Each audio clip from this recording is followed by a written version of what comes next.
The other thing I want to talk about is peak week strategies, because I didn't have time or energy to talk about this leading up to the show.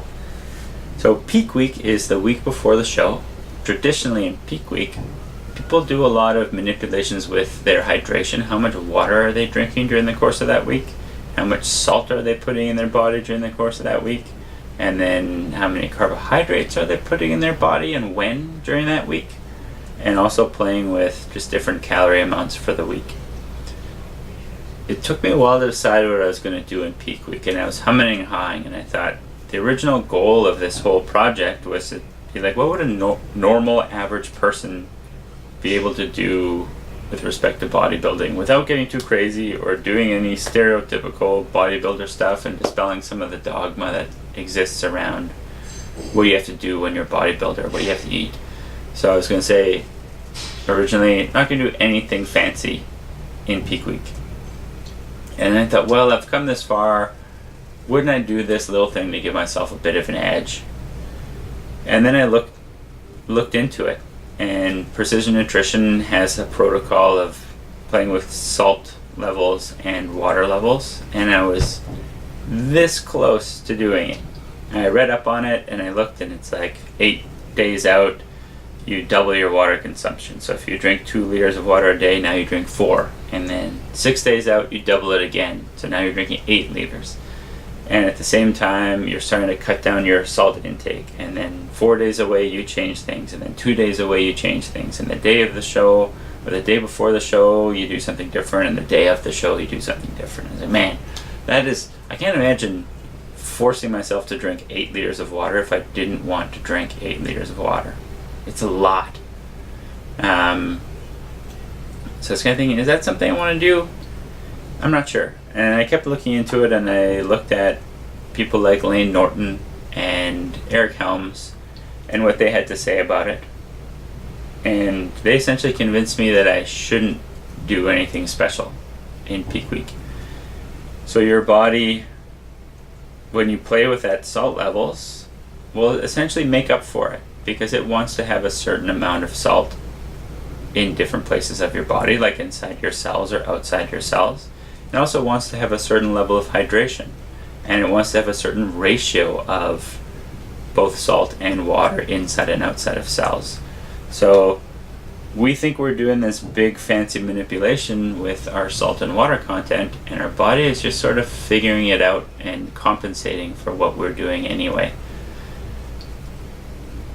So the validity of doing these huge salt and water or hydration manipulations is somewhat questionable.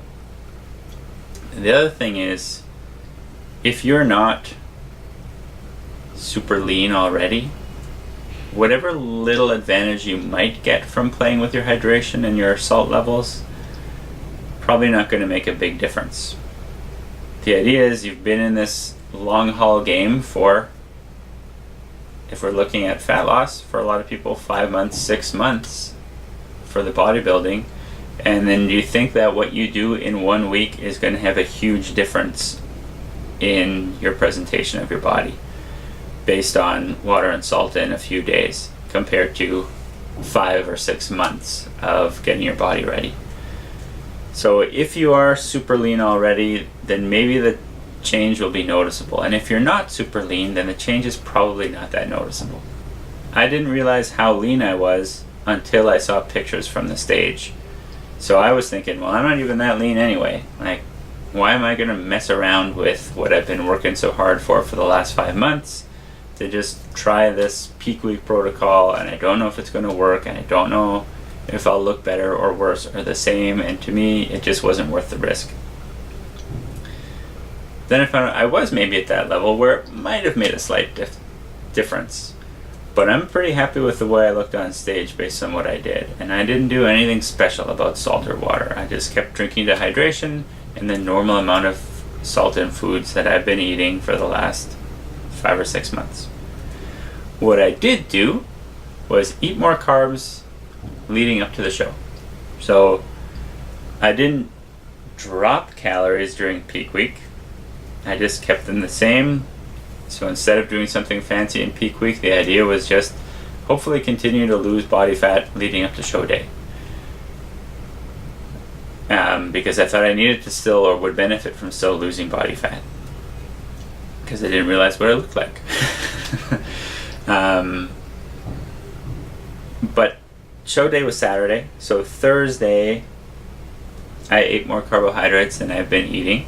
The idea is when you eat carbohydrates and you do exercise, your body stores those carbohydrates in your muscles, and it makes your muscles look bigger or fuller or rounder. When you're very low carbohydrates, your muscles sometimes look smaller because they're not storing all that carbohydrate in the muscle.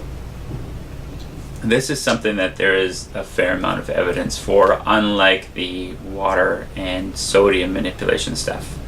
Whether you've eaten a lot of carbohydrates or been very carbohydrate deprived, you can see that difference in muscles.